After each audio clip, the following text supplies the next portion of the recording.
One of my dreams came true. I got to go to Switzerland for the first time. One of my dreams. If you don't know this about me, I'll tell you why it was such a big dream of mine, right? My mother is a black woman, Xhosa woman, from South Africa. I grew up in South Africa, right? Molweni. My dad is a Swiss man from Switzerland, white man, right? And so I never got to go to Switzerland. And then when I got the chance, I never really made the time, and then I couldn't go there. And then finally now, we went to Switzerland for the first time, and it was liberating. You know, because here's the thing. My whole life, I've always felt like my dad didn't really love me, okay? And then now, when I went and met him in Switzerland, I was like, no, he's just Swiss. They're all like that. It was a bit weird though, I tried to surprise him though. Right? I tried to surprise him by learning German. We hadn't seen each other for a while, and because he speaks German, I thought I was going to surprise him on the trip. You know, I went on Duolingo, did a bunch of studying. I got to Germany, got to practice the whole thing. Got to Switzerland, I was like, oh, this is it. And I was ready. I was like, I'm going to surprise my dad. I planned to get to his house, knock on the door. He was going to open it, be surprised, like, oh, Trevor. Then I'd be like, Papa, ich spreche Deutsch. He was going to be like, oh, ich liebe dich. Be like, die net am. It was going to be a whole thing. I had it all planned out. Didn't go according to plan. I got there. He was surprised. He was happy. But as soon as I spoke, I was like, Papa, ich spreche Deutsch. And he was like, don't do that. Don't do that, huh? No, don't do that. No. Learning German has been a weird journey for me. You know? Because I want to speak it because most of my family speaks it on my dad's side. But I've learned a few things about my German which haven't been great. I was in Germany visiting some extended family in a place called Cologne. Beautiful city. If you've never been, you should go. Stunning place. And one of my friends, Rolf, was with me in the city, right? And so one day Rolf turns to me and he's like, Trevor, you know, today maybe we should go have a traditional German meal, yeah? You want to eat something traditionally German? Yeah, we're going to take you, okay? And I was like, oh, that sounds amazing, Rolf. What are we going to have? He's like, okay, have you heard of Subway? So I don't think that's German, Rolf. He's like, nein, I'm just saying to understand the chain, right? Where you're going to be having the sandwiches and you are having the bread and you are choosing the toppings. I was like, yeah, no, Subway works, man. He's like, okay. So I want to take it to a German version, yeah? Better than that, better. Like with the best bread and the best meat, you have to go. And so he took me and he wasn't lying. And so we go to the sandwich shop. It's like 50 years old. Everything is in German. We walk in and I was like, oh, this is it. Might not be my dad's house, but this is where I can practice my German. And my friend Rolf looks at me, he's like, Trevor, would you like me to order? I was like, no, Rolf, I'll order the food. He's like, okay, you're going to buy the food? I was like, no, you're going to buy. I just want to order it. I just want to practice my German. He's like, but they might not understand you, yeah? Because you know, German can be different. I was like, yo, I got this, Rolf, I got this. So I walk up to the counter. The woman was really friendly as well. She's like, Guten Tag, kann ich dich helfen? And I was like, Guten Tag! Ich will ein kleines Brotchen haben, bitte schön. Das schwarze Brotchen mit der Käse und das Schinken, bitte schön. Und gib für mich ein Pepsi Cola, danke.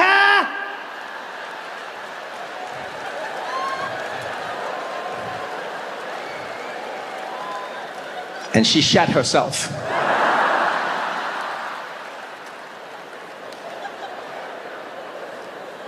I'll never forget the look in that woman's face. She was petrified. She stared at me and she was like, der schwarze Hitler.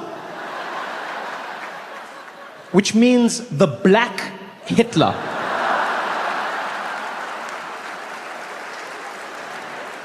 Yeah. The way I inflect on certain words has a certain Führer feeling to it, apparently. I was devastated. Rolf thought it was hilarious. The whole ride home, we're in the car, he's killing himself. Oh mein Gott, der schwarze Hitler. Oh, Trevor, can you imagine if Hitler was black? It totally wouldn't have worked, yeah?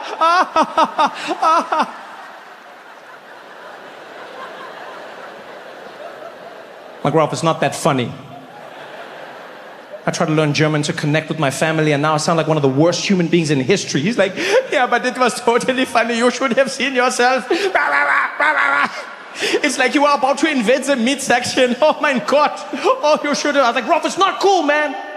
I'm in pain right now. He's like, calm down, Trevor, calm down, yeah? Indulge me meine Schadenfreude, okay? He actually taught me a new word that day. Yeah, never heard it before. Schadenfreude. German word. Schadenfreude. Right? It means to take great joy in the pain and suffering of others. Fun fact, that word was never translated into another language. I wonder why. Pretty insane word, right? Schadenfreude. Why would you want that? To indulge in others' pain and suffering. Why would you? But then when I thought about it, I was like, it sounds terrible, but we all do it.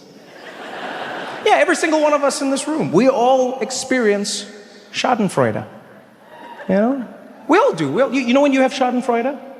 It's when you're driving on the highway, yeah, and you're cruising along, everything's going well, and you look over on the other side, and the traffic is packed up, and you get that little feeling inside, like, I made the right choices in life.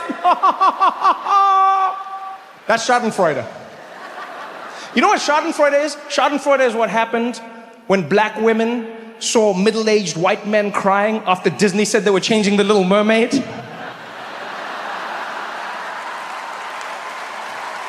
That's Schadenfreude. That was one of the funniest things I've ever seen in my life. Grown men crying, this is ruining my childhood.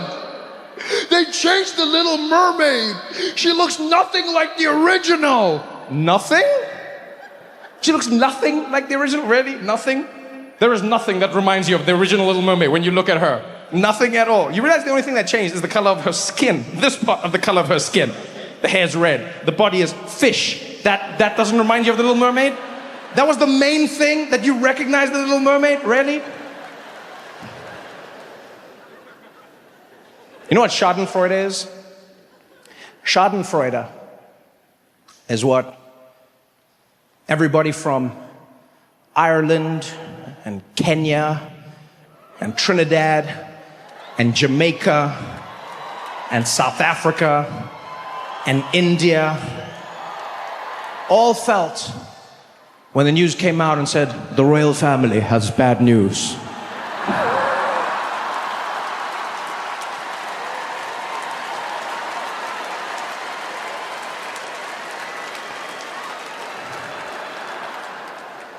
Here's the thing people don't understand. People were like, oh, are you laughing at this? Are you laughing at this? It's like, yes, first of all, but you're misunderstanding it, right? The royal family always gets sensitive about people responding to their bad news, but they don't seem to understand that's not really bad news.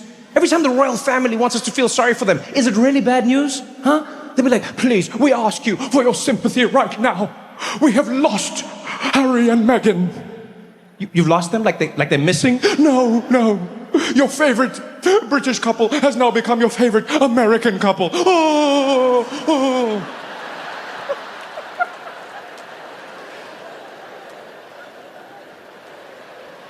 The royal family has bad news. Is it bad news? Yes, it is. The queen has died. Died of what? Finishing life.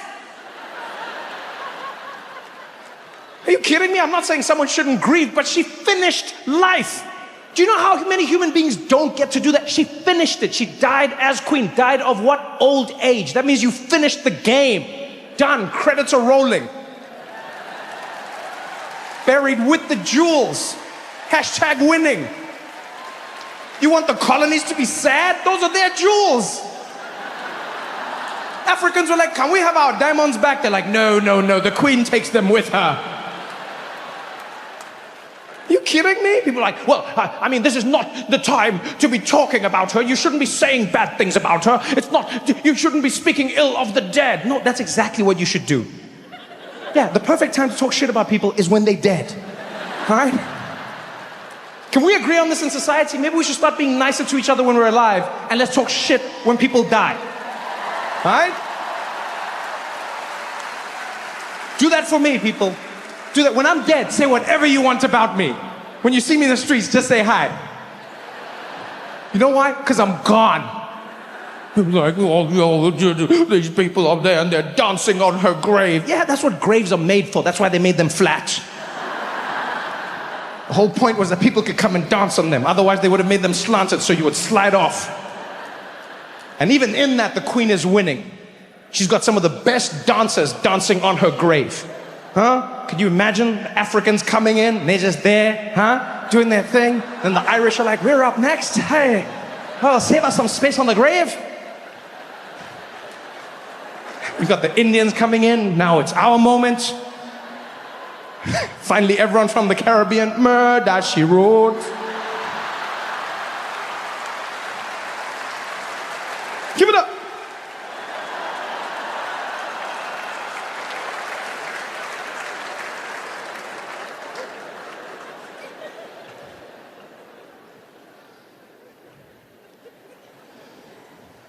One of my favorite things I used to love doing was watching horror movies and then judging people when they made stupid decisions.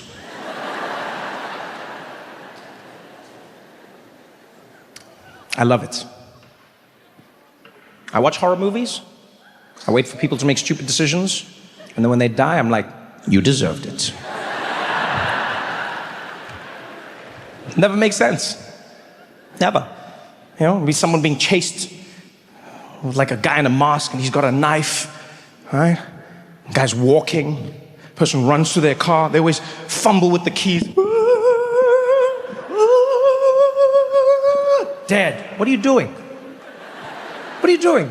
If someone's chasing you with a knife and you get to a car, don't bother getting in, it's a waste of time. All you do is just run to the side of the car and then you wait. They go that way, you go this way. You go that way, you go this way. Yeah, we can do this shit all day.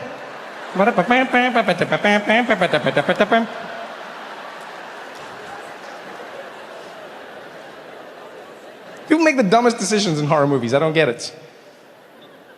My favorite is when people just have to hide. That's all they have to do. They just have to hide and shut up. For an hour and a half, they can't do it. Like in that movie, A Quiet Place. Have you watched that? One of my favorite movies of all time. Yeah? The one where the aliens, they don't see anything. They just use echolocation to figure out where everyone is.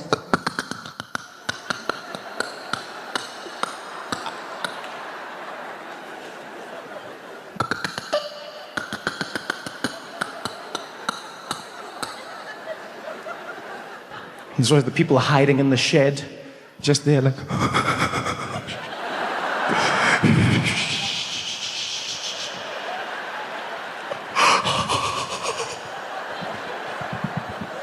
You just have to be quiet, you can just chill. You don't just be there, chilling. You have to be sitting there playing Xbox quietly. No. There's always that baby. And there'll always be the moment where you can see the monster's given up. You know? The moment where the monster's like...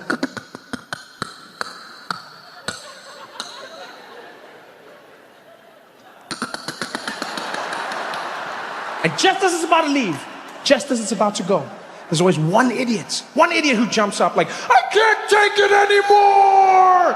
Come get me! Ah, dead. You deserved it. Because I never got it, right? I never understood. Why? All you have to do is wait. You just stay inside for long enough and the danger will subside. Why can't you do it? Why is it so hard to just stay inside? And then the pandemic hit. I was like, now I get it. Because we all hit our breaking point. Pandemic made people crazy. I thought we were all going to come together. That's what I believed. From all the movies I watched as a kid, I thought if humans were ever threatened with an existential threat, we would abandon every single fight we were having and we would come together to win. You know? I thought if that virus came, we'd all be there. We'd be like, all right, no more racism, no more sexism. Let's do this together. And we'd go and we'd defeat the enemy aliens, and then we'd come back and be like, all right, let's get back to the racism and sexism. It's like an Independence Day. That's what happened, remember? Yeah, that's what I grew up watching. Everyone in the world came together to fight the aliens. We stopped all of there was no politics, there was no nothing. We unified and we won. And then in real life, what did? We fought each other and we lost. Who was supposed to be a team? Will Smith was supposed to be our hero.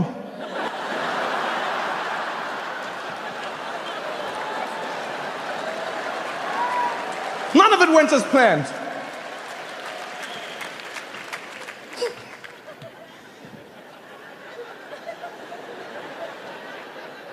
I wonder if that's how the dinosaurs went out, you know? Maybe they just couldn't agree on anything. Maybe some warned the others. They were like, there's an asteroid coming down to Earth. Other dinosaurs were like, asteroids are not real. It's a hoax. And rocks smashed into the planet. Dust covered the globe. All the dinosaurs were running around in panic. Ah, the dust is everywhere. Wear a mask, wear a mask. The T-Rex was like, I can't.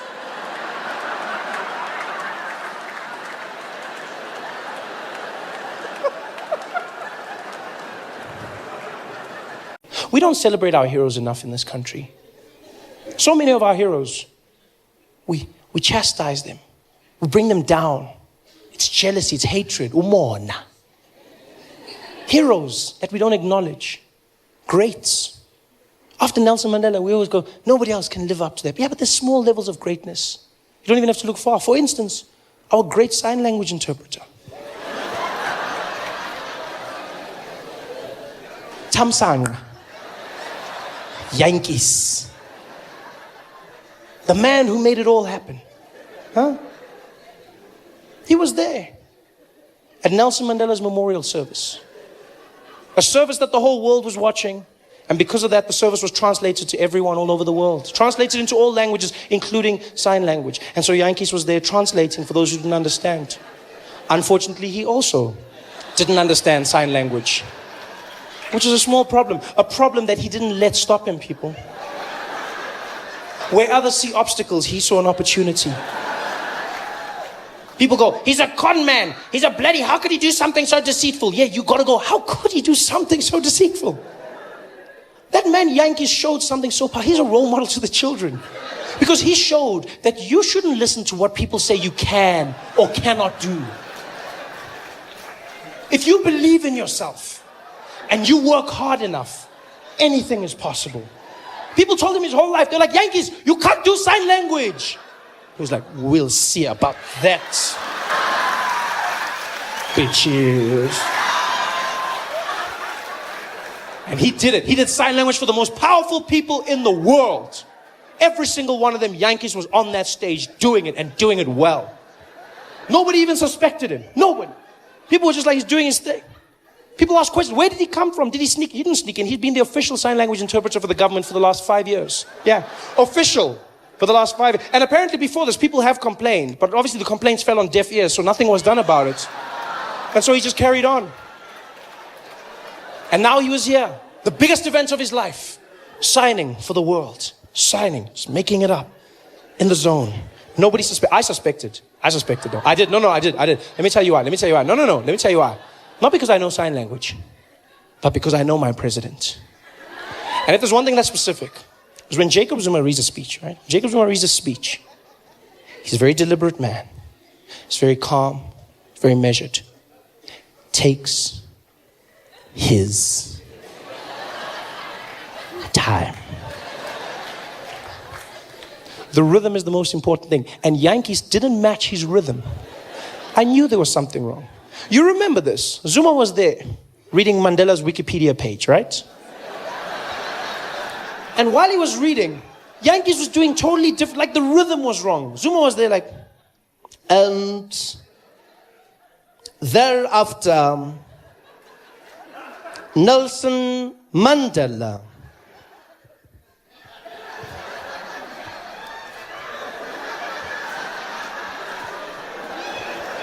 went to Robben Island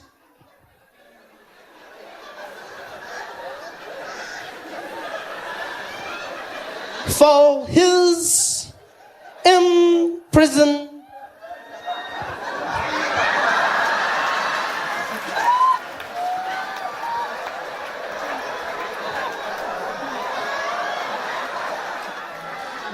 Term and true.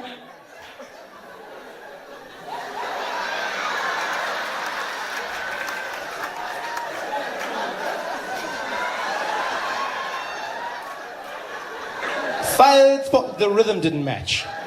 Right? Zuma was on page 1, that guy was on like page 17 or something. It didn't match up at all. It's almost like Zuma was translating sign language for us. That's how slow it looked. Sorry, I haven't practiced, guys. It didn't match up. None of it. But Yankees did it. He stayed there in the face of adversity and he fought. Yeah. He did sign language for everyone. We've got to ask ourselves questions as well as South Africans. We don't ask enough questions. For instance, did nobody think to ask him how he could speak every single language in the world? Every leader came from countries everywhere. They spoke in their language. Yankees translated for everyone.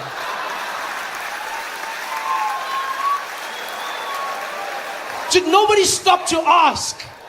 Even for a second. The president of Brazil is standing up there. Nelson Mandela está bem. Nós devemos ser de casa do gosto muito, pelo que ele estava pesado. Nós do Yankees was there.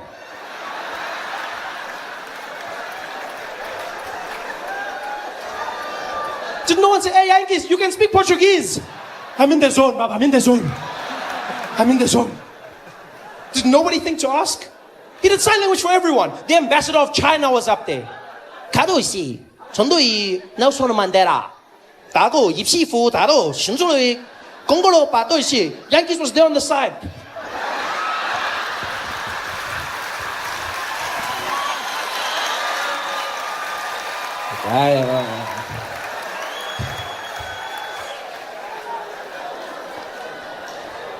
He just made it up. He made everything up. And he did a great job at it. He did a great job. But then, like a true South African, he just took it too far. Enough wasn't enough. That's our problem in South Africa. That's all it is. We don't know when to stop. We take it too far. The same thing happens with tenders, all of these things. Guys are stealing houses and everything. I go, guys, I understand you want to steal. I understand that. I understand. But if you get a tender to build 10 houses, steal 1, build 9. At least 9 people have houses.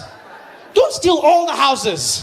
Somebody's going to notice. And then you can't steal more houses. But no, we want it all in South Africa. We take it one step too far. That's what Yankees did. He had done it for everyone. He'd done a great job. The best fake sign language the world had ever seen. He had gotten away with it too, until Barack Obama came up to speak. This was a speech that was going to be performed by the most powerful man in the free world. 90 million people watching that speech. This, my friends, is the point where you pack up your little bag of tricks and you call it a day. Not Yankees. If I was Yankees, that's where I would have called it quits. They say, hey, Yankees, next one. Who is it? Barack Obama. The whole world is watching this one. I know. Sorry, guys. Sorry. Hey, my fingers are cramping. I've lost my voice. Sorry. Oh, no, not Yankees. They're like, Barack. He's like, I'm there. And he was doing sign language for Barack Obama. And they found out that while he was doing the sign language, he kept on using the same signs over and over again, right? The few real signs that he actually knew. And apparently all he knew was 4 things that he kept on doing repeatedly.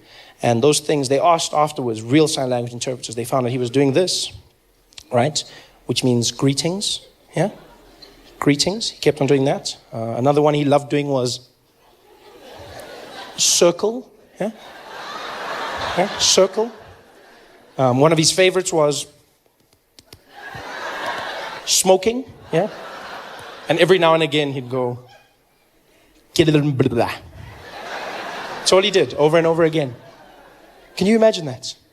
Nelson Mandela's memorial, Barack Obama pouring his heart out. There he is, Barack Hussein Obama. And Yankees.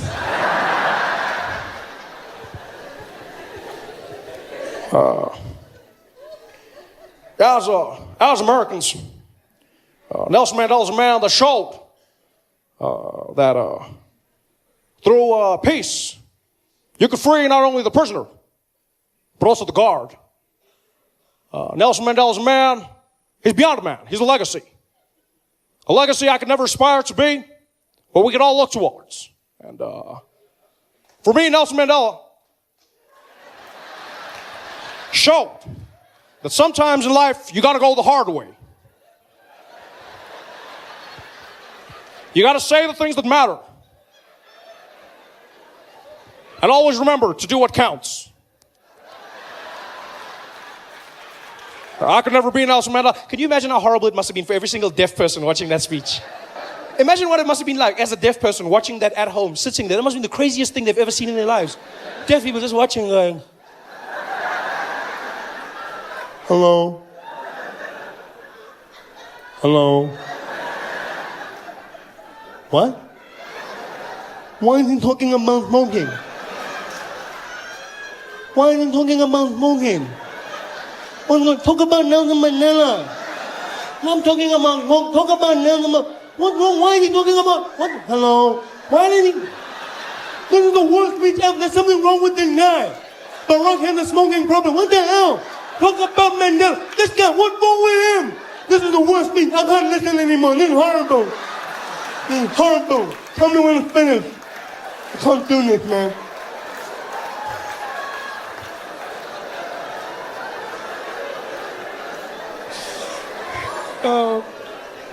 That speech must have been ridiculous.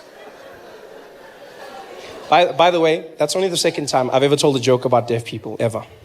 Only the second time. Told one joke when I was starting out in comedy and then I stopped because I believed you shouldn't make jokes about disabled people. It's the wrong thing to do. It's wrong, you know. And I never did it again until one day my life changed. I got asked to do a show in Sun City.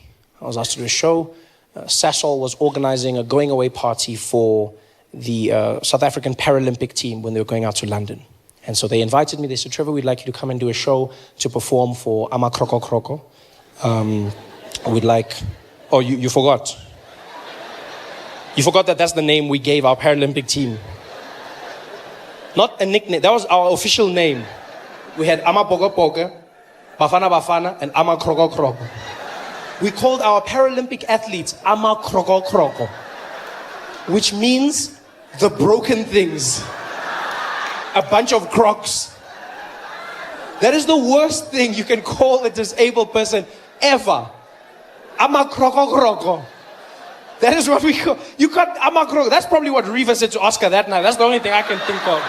Don't you call Ama Kroko Kroko? Ah! Ama. So anyway, I was doing a show for Ama Kroko Kroko, right?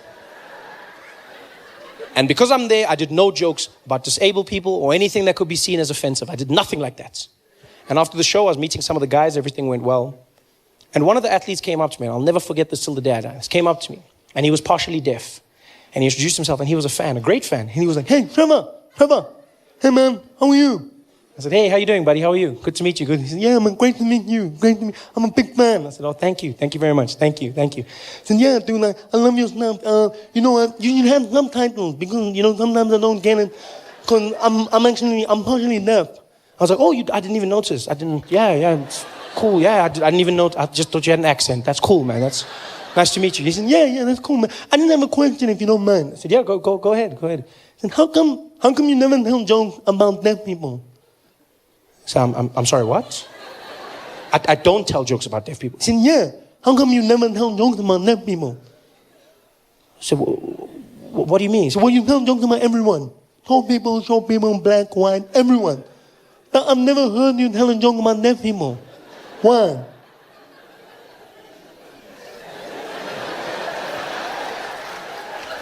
So you've never heard me tell a joke about deaf people. Yeah. No, man, not like that, you stupid. No, man, you're an idiot. I said, no, dude, I don't know. I don't make jokes about deaf people. He's like, yeah, why not? I was like, because I shouldn't make jokes about deaf people, because if I did that, then deaf people would be hurt and they would be offended. Why would we be hurt? It's not like we don't know we're deaf. So I thought I was protecting you. Protecting us from what? From nothing. We also want jokes. We deaf. Yeah, we know we're different, but we still want the same things. I was like, yeah, but you know what's funny is you say I must make jokes, right? But even if you're cool with it, you know who will complain? People who can hear. Yeah, they'll complain on your behalf because that's what people do. They get offended for other people. They'll be the ones going, oh, Trevor Noah's an asshole. He made jokes about deaf people. Like, so? Why do you care? I said, because it hurts. It hurts. He's like, dude, you're a comedian. Suck it up. Hey, it's easy for you. No, dude, just make the joke. If the jokes are funny, people will laugh and then we move on. I was like, yeah, you know what? You say that. But then what do I do if they complain? He's like, dude, if they complain, then complain. Okay, you know what? Go do the joke. Go do the jokes. And then, if they complain, you must do what I do. I was like, what do you mean? He's like, just don't listen. Hey guys, thanks for watching. Make sure to subscribe to my channel so you can win cool prizes. And by prizes, I mean surprise. There's no prizes. It's a free YouTube video, you greedy. Just click the video, man. Why you want free things on free things? Who is the most beautiful race in South Africa?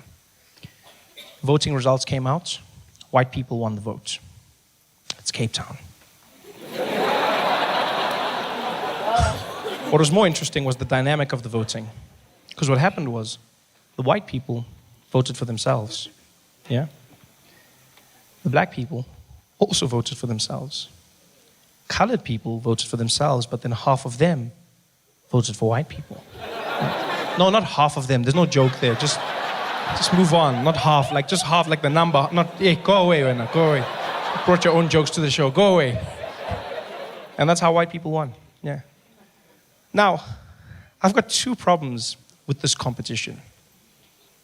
First of all, it's a tiny bit Nazi-ish. The most beautiful race? Really? Right? It's a slippery slope. You got to be careful. What's next? Huh? The least needed race? Huh? You got to be careful. And the second problem I have with this is the conclusion itself. How could anyone make such a decision? There's no such thing as the most beautiful race. All women of every race can be beautiful. There's no such thing as the most beautiful race. Because facially, every woman has different features. You can be beautiful no matter what race you are. Yeah, women all can have beautiful faces. Women can all have beautiful boobs. That's just the standard thing, you know? All women of every race can be beautiful. Yeah. And I know some of you are sitting there now going, oh, Trevor, yeah, but I've never seen a beautiful Aborigine. Yeah, but you know what you say? You say yet. That's what you say. Yet. Because you haven't seen all of them, right? And plus, it's not always about looks. Yeah. Maybe Aborigine women do special things. Yes, maybe they'll just jump on top of you and just be like, bow, wow, wow, wow, wow, wow, wow, wow, wow, wow, wow, wow, wow. You're like, oh yeah, oh yeah. You don't know.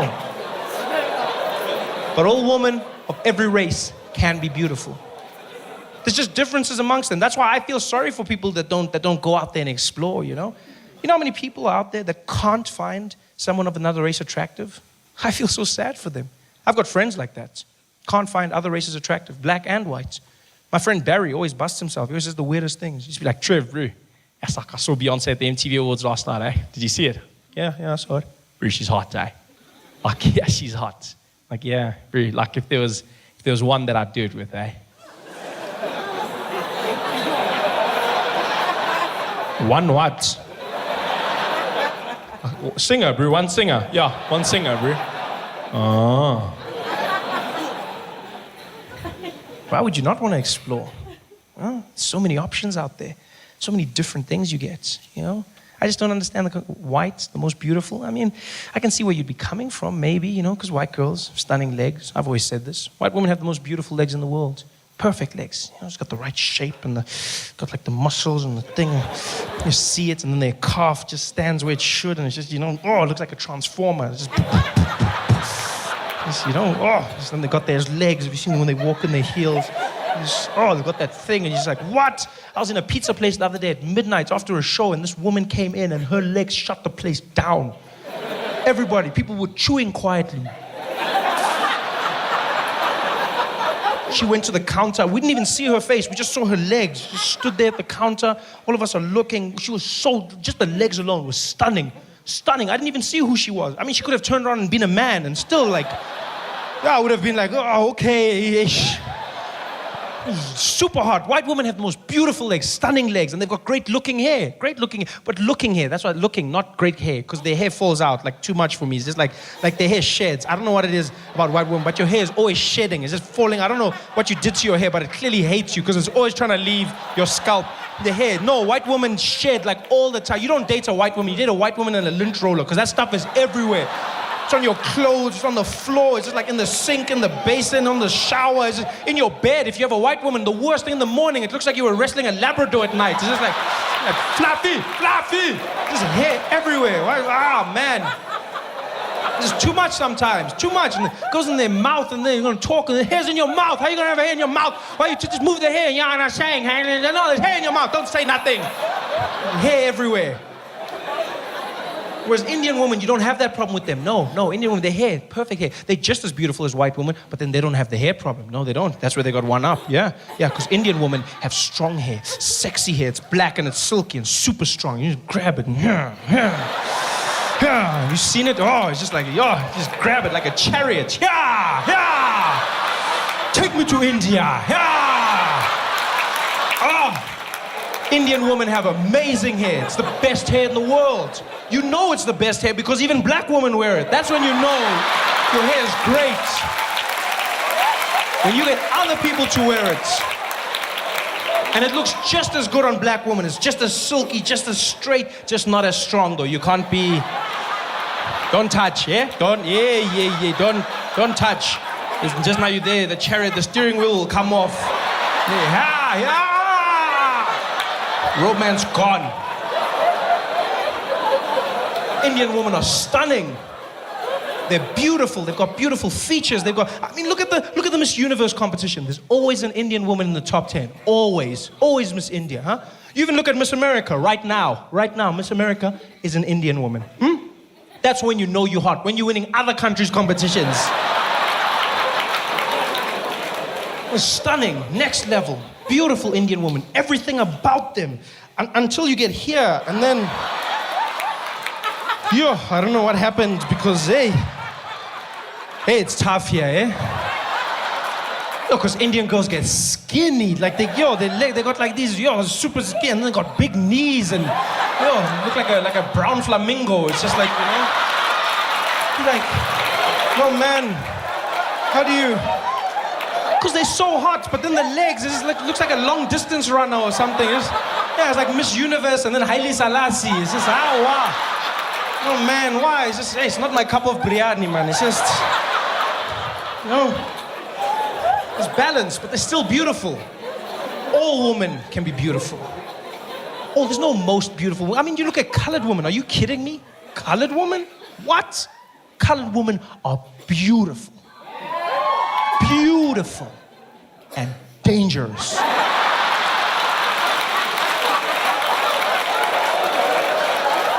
Colored women are like blood diamonds. You want them, but you might not get out alive, eh?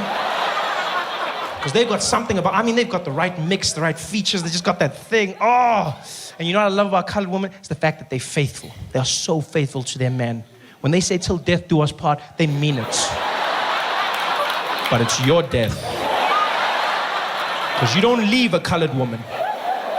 You'd be like, I'm leaving you. You leaving this earth? Ooh, Yana. So there's a balance. It's still beautiful.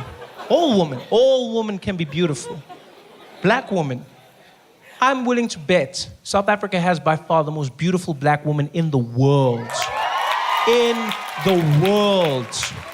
Stunners, great bodies, great vibe. They know how to dance. They've got culture about them. They're beautiful. Yeah, they might not love their hair, but they make up for it in other places. Gerard, have you ever, Never, Never dabbled in the quota system, Never. Because you see, Gerard, there's something that a black woman will give you that no other woman can. No other woman. And that's ass. But I mean ass, Gerard. Not just, I mean ass. Yo, black women have ass. Beautiful ass, life-changing ass. No other race has that. None. Indian women don't have ass, no. Colored women will have a bit here and there, White women have got flat asses, just like, there's nothing there, it just goes flat. Some of them, it's even worse, it goes in. Have you seen that? What the hell is that? It's like anti-ass, it goes the other way. Looks like the Apple logo. What the hell happened there? And then they insist on wearing those costumes and they'll be at the beach walking around. Hey boys, ha. And then the costume, they turn around, but then it's just hanging because there's nothing to hold on to. You see the costume is panicking like, there's no support structure. The costume just hangs. And then they come out the water and then the beach sand gets caught on the costume. Have you seen that? Yeah, and then it looks like they shat themselves. Ha boys, ha. And you're like, lo muntu skakele, man. One ass, man. The legs, but have something. White women just don't have ass. Well, not all white women. I must qualify this. Not all white women because Afrikaans girls, hello. Those Lizzles and Marikis. Yo, I've seen some ass on Afrikaans girls. Like proper, like almost black ass, basically. It's so ironic. I think God did it on purpose, just to punish their dads for apartheid. Just like, bah! This will bring you together. Stunners. But there's nothing like black ass, real black ass. And I know a lot of guys are scared, Gerard. I know a lot of guys. A lot of guys are like, but you know what, Trev, I want a black woman, but prove that ass sometimes. Like, it's just really like, I mean, like, how do you handle it, How do you handle it? And that's the thing, you don't handle it. It handles you. Yeah, just get in there, let it do its thing, like autopilot. So just, And some guys go, but you know what my problem is? It's just too big for me, It's just, no. There's a difference between big and black. You gotta understand that. Black is about shape. Yeah, there's a big difference. People don't get it. Because like white girls, a lot of them will have those sad asses. Just like, Whereas black girls, they fill the underwear out. See it, stretch the fabric, make it smile. It's all about the shape. I don't like big, I won't lie. I like medium to small, that's me. Medium to small and firm, but not too firm. Sometimes it gets too firm, it's scary, Yeah, it'll hurt you. You spank it, it'll spank you right back. Just get in there, pa, woo. Woo. That's me though, Some guys like it big, and I know why, because it's fun, it's got a rhythm, it's juicy, You can get lost in that. Oh, yeah, I've seen that. You just give it a spank, you see that little wave that goes to the other side. Woo. If you're fast enough, you can catch the wave on the other side. Pa! Oh! She'll be there like 15 love.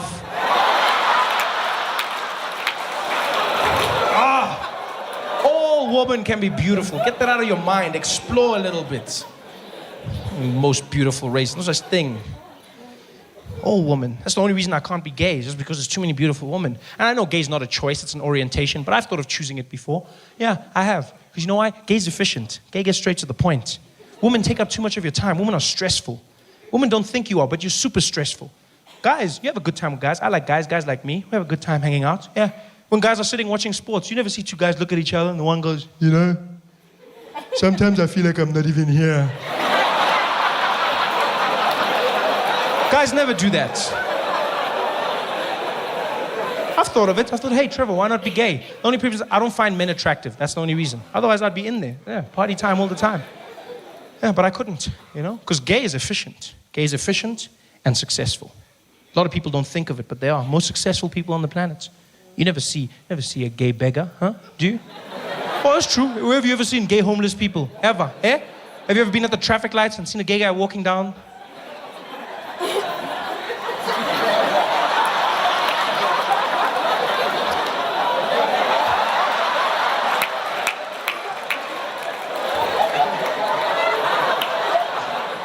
Never seen that. Gay is successful because it's focused and efficient. All the greatest leaders of our time, all the greatest dictators, all those who conquered were gay.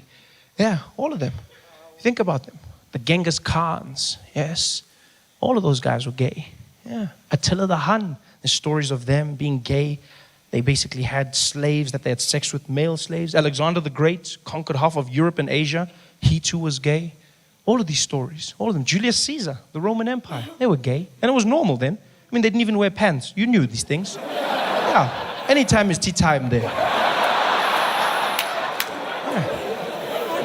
And you know it's gay. It's just history. You know, it loses it over time. It gets lost in translation. But you know Julius Caesar was gay. Because you read the story. What happened that one fateful night? He was surrounded by a group of men when all of a sudden he was stabbed from behind.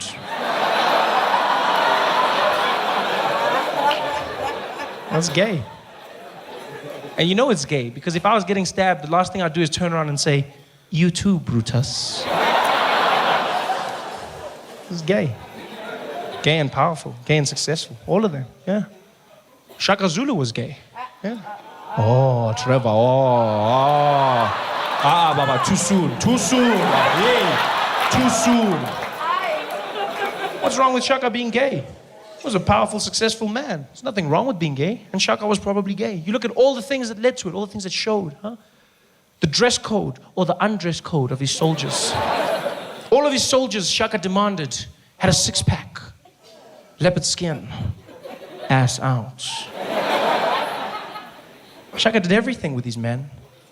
In fact, Shaka would go on long trips with his soldiers. No women allowed. And on these retreats, he would preach to them. He would tell his soldiers, do not seek the love of a woman, for it'll make you weak. If you want to be strong, seek the love of your fellow man.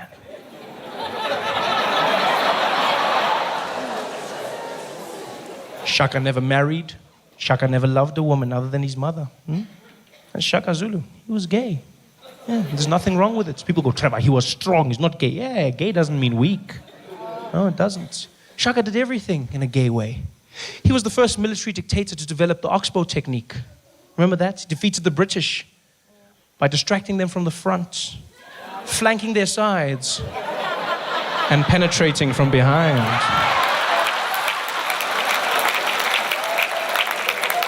You're like, Trevor, he's not gay. Oh, if he wasn't gay, how can you not be gay when you march into battle and your theme song is bum bum bum bum bum bum bum bum bum bum bum bum bum bum bum bum bum bum. How many clues do you need, people?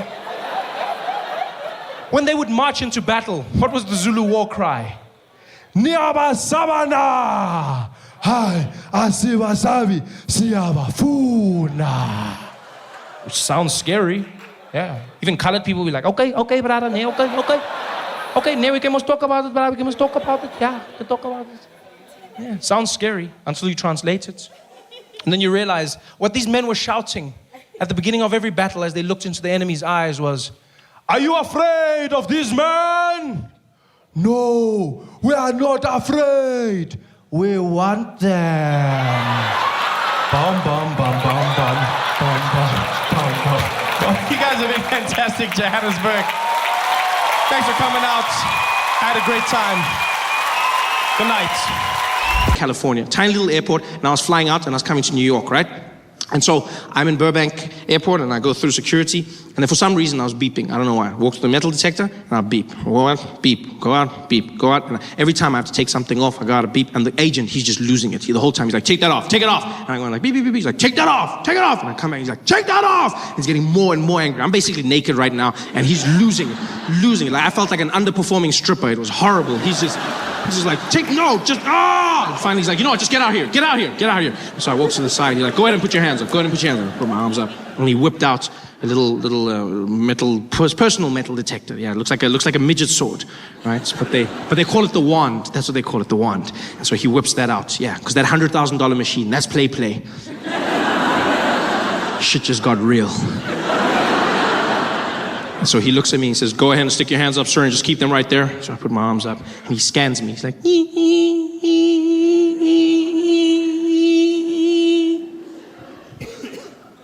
You got any metal objects on you? I'm like, well, then what was that for? If you were gonna ask me anyway, Then what was this? The foreplay to my honesty? What is this? Why? And then, as if he can't do this right, he calls for backup. He goes, I'm gonna need you wait. Can we get Velasquez to gate 10, please? Velasquez to gate 10. And he calls for a man by the name Velasquez, who I'm assuming was the best wander that they had. Because he wasn't even on the floor. They called for him, and Velasquez emerged from the back offices of the TSA. And he walked out, and the energy changed. People bowed their heads as he walked past. Everyone gave him a little nod. You could see he was special, and he didn't look like it. He didn't look like much. You know, Velasquez was a little Mexican man, very long mustache, big chest, and he was very short, really, really short guy. But he didn't feel short. Like, he looked short, but he didn't feel short. Do you know what I mean? Like he had this thing. You know those short people that are so confident, it looks like they just chose to grow low. He had that energy. And so Velasquez walks down towards where I'm standing with my agent. My guy tries to apologize, says, I don't know what's going on. I silenced him with one move of his hand. He's like, no, I go. And he stepped up, he looked me in the eye, and he's like, sir, you got to stand for side and not give for that, okay? Don't touch nothing on the movie, okay? None of that. And I didn't know what he was saying. But I knew what he meant.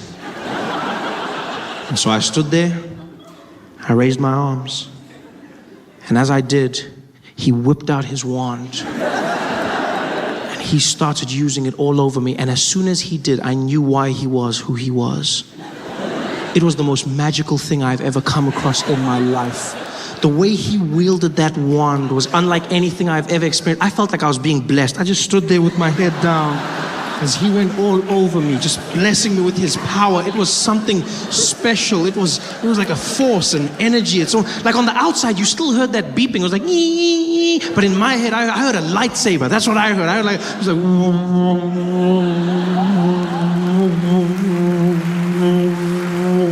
because he was to me a little Mexican Jedi.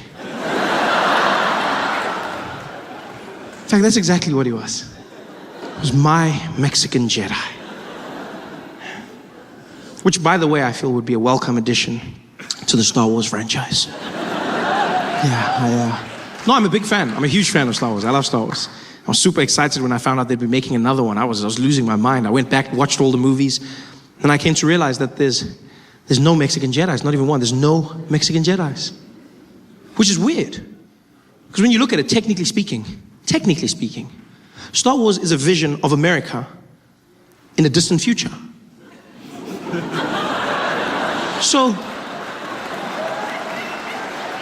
surely it would be safe to say, judging by the current trajectory of Mexican people in America, I'm sure it would be safe to say that by that time, in a galaxy far, far away, there would be at least one. Just one Mexican Jedi. It's not even like it would spoil the story. Who knows, it might open up a whole new avenue. Can you imagine how different that epic scene between Luke and Darth could have been? Them battling it out on the Death Star. The moment of realization.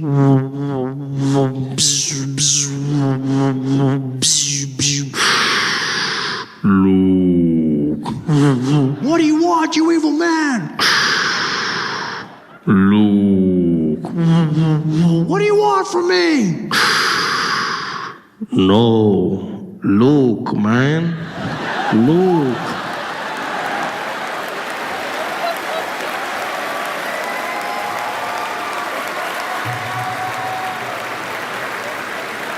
It's your father, man. Hey guys, thanks for watching. Make sure to subscribe to my channel so you can win cool prizes. And by prizes, I mean surprise. There's no prizes. It's a free YouTube video, you greedy. Just click the video, man.